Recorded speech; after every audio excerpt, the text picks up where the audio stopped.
please help me welcome the legendary Tippi Hedren. Thank you so much. Wow. I'm exhausted.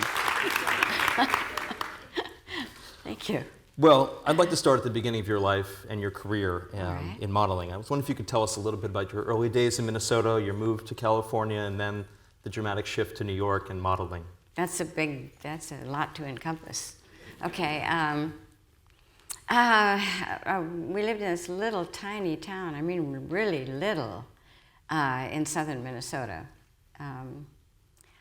called Lafayette. And it was so tiny. Yeah, I mean, I don't even know that it has gained any more people than it was when I was there. But my sister and I went back to see it a couple of years ago, and it was almost like going to a movie set. You know, it was just so amazing. It was just this tiny, tiny little town. But it was right for what we were doing then, and of course it became much too small, and we moved. But it was an amazing start for a family. And then you were discovered on the street in Morningside, Minnesota, by someone looking to have you be a model for a department store. I got off the streetcar. I was coming home from West High School, and this lady handed me her card. And she said, "Would you ask your mother to bring you down to Donaldson's department store? We'd like to have you model in the Saturday morning fashion shows." And, you know, I didn't really quite know what that meant. You know, but I thought, it sounds kind of wonderful, a fashion show. And so I talked to my mother about it, and she thought it sounded fine. And we went to talk to them, and that is what started the whole modeling career, and what later started the whole ball rolling, and here I am here today. But it was an amazing beginning, and I'm just kind of glad that I had the guts to say, yeah, let's look into this. You know, because I could have very easily, because I was a shy girl, I was not an outgoing kind of type of child. And it was kind of an amazing thing that happened. So how did it happen that after you moved to New York and you're working as an Eileen Ford model and being on the cover of magazines, and then you appear in this small commercial, not small, it was on the national television. Mm-hmm. How is it that you were discovered? How did that whole, how did the machinery get behind bringing you to Universal, meeting the Hitchcocks, Lee Wasserman? How did you come to the attention of everyone? What was that whole experience like for you? Yeah, well, it was amazing. But you know, when in the 60s, with the advent of that little black box, you know, that little thing that we were, and remember well, I don't know if any of you remember when we first got our first television sets, and it was this little tiny little thing, but it was in this great big box. Do any of you remember that? I do. But anyway, it was an amazing a tool to have in your own home that you could see all over the world, and television shows and amazing things that were going on in the world. It was quite an innovation. Along with the television set came the commercials, and with the commercials came people who needed to be in those commercials, and somebody thought I would be really good for that, and turned out that I really enjoyed that part of my life, and getting off the streetcar that day and somebody saying, "Would you want to be in this commercial?" was pretty amazing, and that's how that whole thing started. And then you were approached by by an agent who Yes. said, your presence is desired at Universal. A prominent director wants to meet you. Yes. And what was which that meeting like when you got the information about what was about to happen to your film Well, career? when I was asked to go to the studio to meet with this producer, and it turned out to be Alfred Hitchcock. And at that point, he had already been doing his television shows and every week. And you know how at the opening of his show, he stood in his profile with that enormous, I mean, it just makes you laugh to look at it, to think about it. Well, when I went to go to the meeting, that's how he opened the door. And I almost could hardly keep myself from laughing. It was, you know, anyway, I did control myself. And I did end up going under contract to him, which was pretty amazing. Now, they shot an incredibly expensive $25,000 screen test with Yes. Martin Balsam and you. Yes. And if you're interested, that footage is available. It's on the DVD and Blu-ray and it's circulating online. It's kind of an incredible screen test. I mean, for Yes. someone who has never acted before. Oh, it was ridiculous. Yeah, but you was- don't show any fear or any kind of vulnerability. You're completely holding your own with a very polished Hollywood actor. Isn't that What- amazing? Yes. I think it is. How did you prepare for that? I mean, I know that there was some coaching from Alma and from Alfred Hitchcock. Yes, they were my drama coaches. Yeah. So how did Yes. you prepare for even that screen test before you even got onto the film? I don't know. Sometimes I think I'm fearless, and which I think gets me through a lot of situations. And I don't know, keeps me calm under duress, and I'm very thankful for that capability. You are fearless, and we're going to delve into that in a few minutes when we talk about Roar. Okay, so you get the screen test. You obviously tested quite well, and you're cast in the Birds. How did that production begin? How did you train for it? Same thing, this kind of coaching from the Hitchcocks. How did you get prepared for that role when it's your first film and you're basically the lead? Well, I had Alfred Hitchcock and his wife Alma as my drama coaches, which was fairly amazing. And I don't know whether it was the grace of God or whatever it was, but I was able to get into that character and understand her. And I was able to pull it off. Do you have a favorite memory or a part of the film a scene that you just sort of look back at and you kind of marvel at?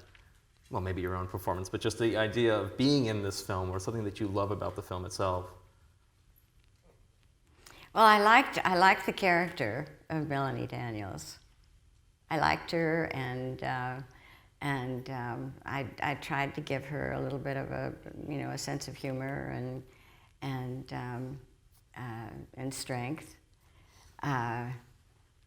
because to do the things that she did, you had to have a little bit of both, and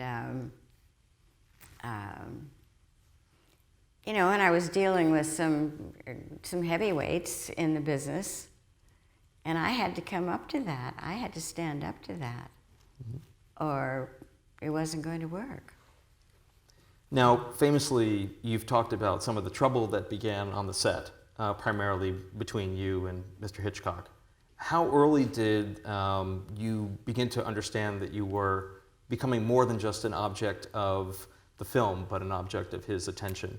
Fortunately, that wasn't until quite late in the whole filming of the Birds. Thank goodness, because it was, I'll bet you that half of the women here have had those kinds of situations in the workplace. And it is nothing new. It's nothing new under the sun. Never will be new, and it's age old. And we as women will live through this for the, for the millennium. We have to teach our daughters that you don't ever have to put up with that kind of situation. You walk away from it. You are very strong, and you don't have to put up with that. And get out of it as soon as you can.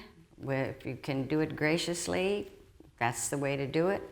And if it isn't gracious, walk away. But with that particular situation, I had to walk away. And it was difficult. I was in a horrible position,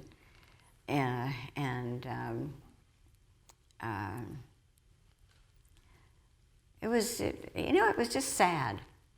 It was just sad because why?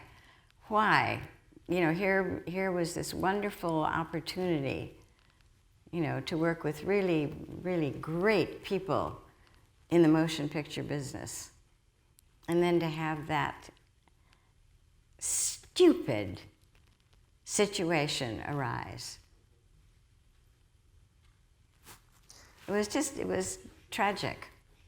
And it must have made it even more complex because you had two extraordinarily difficult scenes that you had to do with all of this sort of psychological backdrop going on. Yes. One of which, of course, would be the telephone booth, which did not go as planned. Yeah.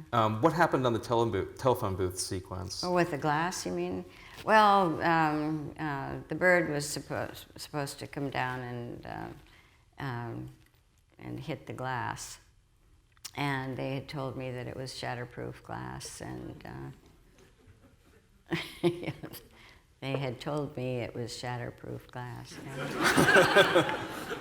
And I believed that, and why wouldn't I believe that? And of course, after that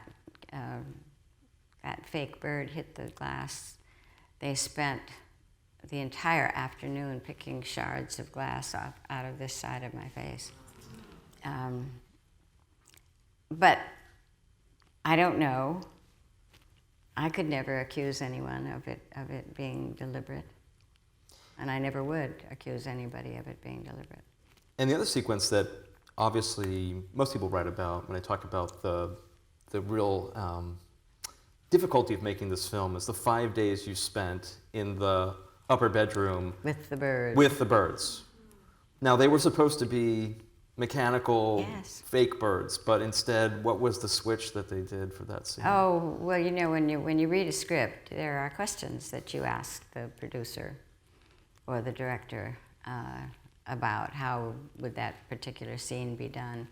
And of course, that was one of the most important questions I asked, was at the ending of the film, where I open that door and I go in the room, and I am attacked by all of these birds. How is that scene going to be filmed? What are those birds going to be made out of? And I was told that they were going to be fake birds. And at that point, I had no reason not to believe they were going to be fake birds. And it wasn't until the morning that we started filming that I walked onto the set, and there wasn't a fake bird in sight. But there were cages of real birds, and bird trainers with gauntlets, leather gauntlets up to their shoulders. And there were cartons of birds, and with these gauntlets that they could hurl them at me, which they did for a week. And what was the sort of physiological effect of this insane 5 days? What happened to you at the end of that whole shooting? Well, by the end of the scene, I was lying on the floor with the door against the door, and they had a bird tied to this shoulder, and a couple of the rest of them were tied around my body, and the bird that was on my shoulder jumped and got very, very close to my face, and I, protected myself. And but I was so exhausted by that time. I just got all of them off of me and just sat and just burst into tears. And everybody left the set. Isn't that amazing? They just left me there. And how long it took you? A week, right, Yeah. to recover? And I managed to drive home. I remember I had a little red convertible, little sports car. And I managed to drive it home. And I met a friend of mine from New York who was a doctor. And he was in town for just 2 days, and I met him. He said he has never seen anyone as tired as I. Never, ever had he, and he was concerned, how was I even going to get home? However, I did, and I slept for 2 weeks. 2 weeks solid. So the film finally wraps, and eventually production restarts. You finish the film, and now you're out promoting the film around the world and across the country. What's it like to go from a very well-known, high-profile model to now becoming a global movie star on your first film? Oh, it was fun. It was great. No, it was amazing, and it was fun and exciting, and I went to Europe, and yeah, it was wonderful. It was really wonderful. It was great fun. Did you have that issue where you couldn't go out in public, people would recognize you immediately, or did you have a little bit of anonymity still left? I still had a lot of anonymity, but there were, the big events where the Birds was being played, and it was at the Cannes Film Festival. We opened the film festival, and so there was a lot of notoriety beginning. Now, you found out about being cast for Marnie while you were still shooting The Birds. Yes. And so how did you, that's quite a thrill that you're coming back for Hitchcock's next film, so it's not just sort of one-off. This is now like a real Yes. honor that you're being given, that you're doing this a second time. How did you prepare for Marnie? Because it's an extremely different role. For those who haven't seen it, it's totally different. The and range is everywhere. Grace Kelly was supposed to play that role, and apparently her what would you call it? The government of Monaco. Yeah, the sort of federation, if you will. Yeah. They said no. They right? said no. She couldn't be in the movies any longer. Yeah. Well. Anyway, it wasn't going to work for Grace, and so I was given the role, which was awesome.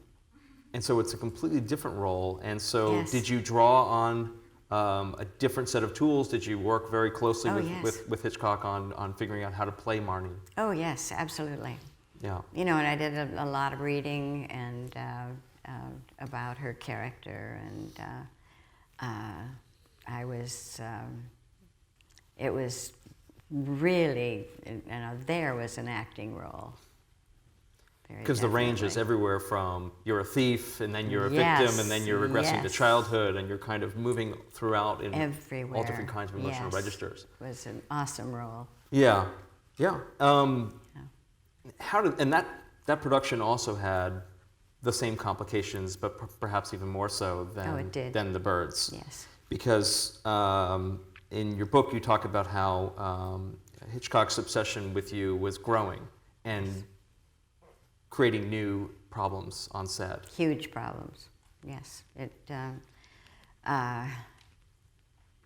You know, there is probably nothing worse than being the object of someone's obsession if you're not interested. That ever happened to any of you ladies out there? Yeah, it's really, and then when you're in a situation where it was sort of like my job was depending on it, and it was a nightmare. I cannot begin to tell you what a nightmare my life was like. By the end of the that film, time. you were being referred to by him only as As the girl. the girl. The girl. Tell the girl. So I'm just curious, part of what happened really is the old 7-year contract kind of classical Hollywood studio model, which is that in today's world, if this was happening, you would just not work with that director and move on. That's right. Yes. But the problem with the old Hollywood model, was great as it was for many who got stability out of that work, was you were contracted to Alfred Hitchcock, and you couldn't he had to say yes to anyone who wanted to loan you out to another production. So that had a very dramatic impact on the next few years. Absolutely, it did. And there were some films that you were hoping to have been in and heard later Yes. that you might have been in. Yes, and it was a true nightmare. Absolute nightmare. So after, I'm going to turn to Roar, because I feel like I just have to move to this incredible film. And if you haven't seen this film or heard about it, this is definitely worth exploring later today. Can you tell us about Roar, how it came about from the work that you had been doing in the films that you had shot in Africa in the late 1960s, and then how you got the idea for Roar and began working on it? Well, Roar came about. I was married to a man who was a producer, and I did 2 films in Africa, in South Africa, back to back. So we stayed there. We were able to just live there for a while, which was kind of wonderful. And we were able to go to visit the animals and see them as they actually live, and watch them, and how amazing it is to see all of that. I've always been a huge animal lover, and it was always my ideal to go to Africa to watch the animals in the wild and see how they live, and really kind of get to know them as they really should be. And it was really a great time of my life. I just absolutely adored it. And while we were there, we decided to do a movie about the animals in the wild, and we chose the big cats to be our movie stars, which is a romantic notion. Big one. And this film, I mean, this film, it's hard to even begin. I'll just say, it took 9 years of principal photography on and off. It cost $14 million. It featured all measure of cast and crew being hospitalized. You broke your leg and developed gangrene. Jan de Bont, the famous cinematographer and director of Speed and Twister, was a DP on your film. He was effectively scalped by one of the big cats. Yeah. Took, 140 stitches to repair his... It was a nightmare. Your daughter, Melanie Griffith, who appears in the role, Yeah, she was she also... Yeah, she also... crossed her face. I think she needed 50 stitches to close the... So, and there were... And I'm forgetting... Or that's not, that's just several of the accidents. right, we're at the tip of the iceberg Just on this grazing one. the top Yeah, of it, grazing, yeah. yes. And your then husband was hospitalized numerous times. Oh, they were going to name a wing after him at the Palmdale Hospital. So I'm just really interested to know just what kept you moving forward on this production. Was it the desire to really show people the wonder of these kind of animals and your desire, or was it just the passion to finish this project? I think it was just the passion Yeah. to get it done, to finish it. Yeah. It's kind of an amazing project that feels like it only could come out of the 1970s. It feels like Oh, it's I think you're absolutely right. I mean, it was unique. It was, you know, and we had all of these people with us who stood right by us and just kept along with us, and how we did it, I really, where we got the stamina and the gumption to do it, and all of that, and the money kept coming in to do it. I mean, it was amazing. It was stunningly amazing. Because you were living and working alongside big cats. Yes. This is not behind fences. These are not on leashes. These are not necessarily trained to be docile. These are real animals. Yes, and we were actually. They'd be right alongside of us. I mean, with all of us, with the crew, with everybody. It was totally insane. Absolutely insane. I don't let that happen now with the animals. Nobody touches the animals. There are fences, and nobody touches the animals. Which is a great lead-in, because one of the things that the film gave you, of course, was the Shambhala Preserve. Yes. Which is that where the animals were living, is your home, and also is you dedicated to their living space and their habitat. Yes. Can you tell us a little bit about Shambhala and the Roar Foundation? Yeah, the Roar Foundation is the financial support arm. It's the 501c3. We operate totally on donation, including my own. And the animals are all in big areas. They're not in little cages. Nobody has one-on-one contact with them any longer. And I stopped that so many years ago, I don't even remember. But I remember where I was when I said, not one more person is going to be hurt. Because somebody had just had an accident. I gathered everybody together and I said, no more, ever. And you know what? They were all disappointed. They were all angry with me because they liked that. They liked being able to be a friend to a tiger or a lion, and it was a really special kind of relationship, but it's dangerous. And I was the boss, and it was time for me to say, okay, no more, ever. And there hasn't been any since then either. And so all the animals are on lockdown. They're in big areas, and we have holding areas in each of the areas that the animals are in, and the animals are fed, and in those areas, and then the crew goes into the bigger areas and does the cleaning and whatever. And when the animals need veterinary care, they're in the smaller area, and it's very organized. It's not the 70s anymore. And nobody gets, huh? It's not the 70s anymore, right? No, it isn't the 70s anymore. Maybe going back to the past a little bit, I'm interested. You did attend Alfred Hitchcock's funeral in 1980. I did.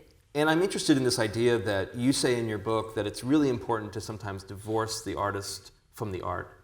Yes. And that I'm curious about your thoughts about that, because there's been a lot of conversations about Roman Polanski, and even this year between Nate Parker and Casey Affleck. And I'm interested in your thoughts about this notion. Like, do you feel, because especially after what you went through, and obviously, you know, you are enormously respectful of his work, but obviously have this kind of background. Do you feel that you can do that you can divorce the artist from the art? Yes, and I could, and I did.